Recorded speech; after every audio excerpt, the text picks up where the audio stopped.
Oh my God, Kyrie Irving. I shake my head every time I hear this guy's name in the tabloids. If it's not on social media, craziness and his attacks through anti-Semitic views, saying that the earth is flat, whatever he has and whatever he does, if it's not on the court, it's off the court in the COVID situation on why he didn't want to play. Then he's on a bus without a mask, hanging out with strippers. This man has been nothing but a problem since he came here to Brooklyn. And a week and a half from the All-Star game, he goes to the Brooklyn Nets. And he tells the Brooklyn Nets that he wants to be traded. And the Brooklyn Nets have to oblige him because if they don't, he's a free agent next year. They're going to get nothing back for him, and he is going to flee no matter what. So now they're put in the predicament where they have a chance to win this year. He's now screwing them, telling them, I'm probably not coming back, so you might as well trade me and try to get as much as you can back for me. Kevin Durant won't be back for at least another 3 weeks, possibly 4 weeks. This could set your team back out of a playoff spot if you trade Kyrie Irving in a week. Kyrie Irving has practically screwed the Brooklyn Nets all the time. This man has done nothing to help this organization out. He is a super talent. I believe statistically he's the best point guard in the NBA. This guy is the best all-around offensive talent at his position in the NBA. Here's the problem. Do you want him on your team? He's been nothing but a cancer everywhere he's gone. Cleveland, cancer. Celtics, cancer. Brooklyn, cancer. Now I'm hearing Dallas is interested in him. Mark Cuban is interested in him. Do you really think that Mark Cuban is going to want to deal with this craziness? Now, does he add a prolific talent offensively that they haven't had with Luka Doncic? Absolutely. I think Jalen Brunson's a fantastic talent, and you see what he's doing for the Knicks. Is he anywhere close to a Kyrie Irving's talent? He's not. As good as Jalen Brunson has been this year, he is not Kyrie Irving. You put Kyrie Irving on that Mavericks team, they're a contender. The question is, are they going to be able to control him and then try to sign him in the offseason? And do you want to sign him in the offseason for the amount of money he wants? He wants max money, super max.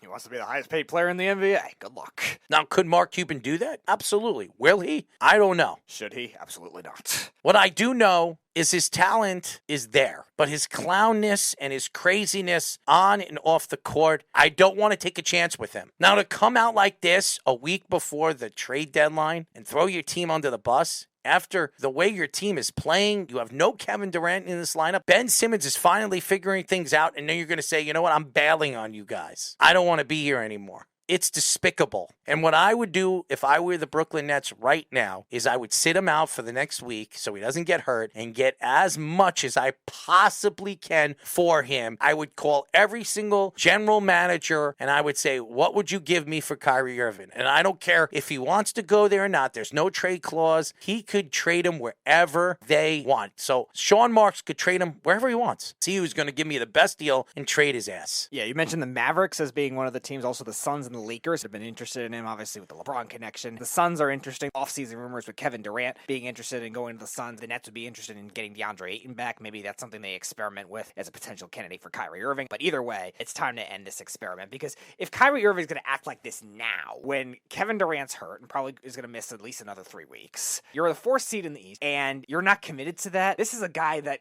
clearly only cares about himself. His legacy, his stats. He is not a team guy. One of the incentives, apparently, that he turned down, the Nets had to win a championship, and there was an extra incentive in his new contract, and he turned it down. That means he doesn't care about winning. He won his championship, he's content with it. He only cares about him and his legacy. I don't know any team or any player that should want to play with that. Yes, he's a talented player. Not worth this drama that he brings to every team he goes to. It seems like every 5 months, we're talking about something just outrageous. Yes, it's a move I could see the Lakers making because of LeBron. Should they? Probably not. Dallas definitely should not make it, even though they have the best chance probably because they only have one max contract on the team in Luka Doncic. I don't think that'd be worth it. And the Suns, you have your leadership at point guard, Chris Paul. Once he's come back, the Suns have played great again. You don't need Kyrie Irving. No, you don't. And I think Kevin Durant is going to be the next person that wants out because if Kyrie Irving is gone and they can't find a team that's going to match the trade options that they have to get Kyrie Irving, it sets the Nets back and it sets Kevin Durant back because Kevin Durant is not going to win a championship with this team. Maybe the Chicago Bulls. Maybe you can get Zach LaVine. You put Zach LaVine with Kevin Durant. That would be a pretty good combination, and you have Ben Simmons there. But I don't know if the Chicago Bulls are going to want to deal with Kyrie Irving. I think the Mavericks will, but who are they going to trade for Kyrie Irving? They don't have anybody on that roster that is good enough that Kevin Durant's going to say, okay, make that trade. We still have a chance to make a run.